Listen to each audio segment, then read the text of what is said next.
بسم الله الرحمن الرحيم.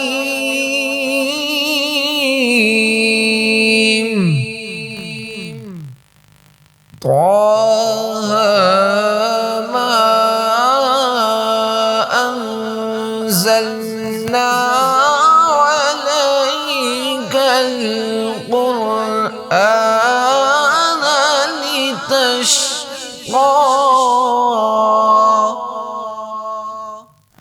إلا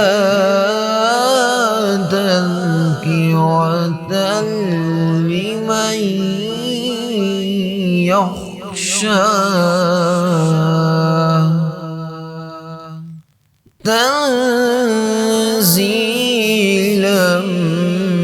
ممن خلق الأرض والسماوات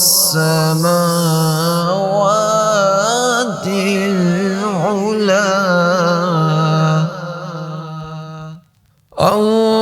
الرحمن على العرش استوى له ما في السماوات وما في الأرض وما بينهما وما تحت الثرى وإن تجهر بالقول فإنه يعلم السر وأخفى الله لا إله إلا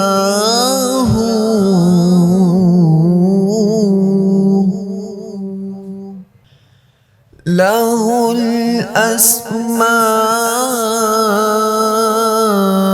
الحسنى وهل أتاك حديث موسى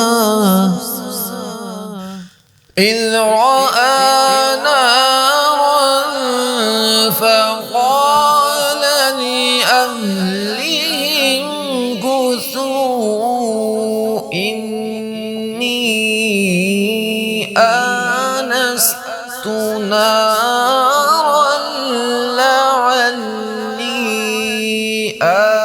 آتيكم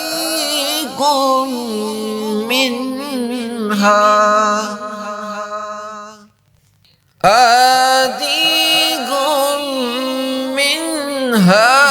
بقبس أو أجد على النار هدى. صدق الله العظيم.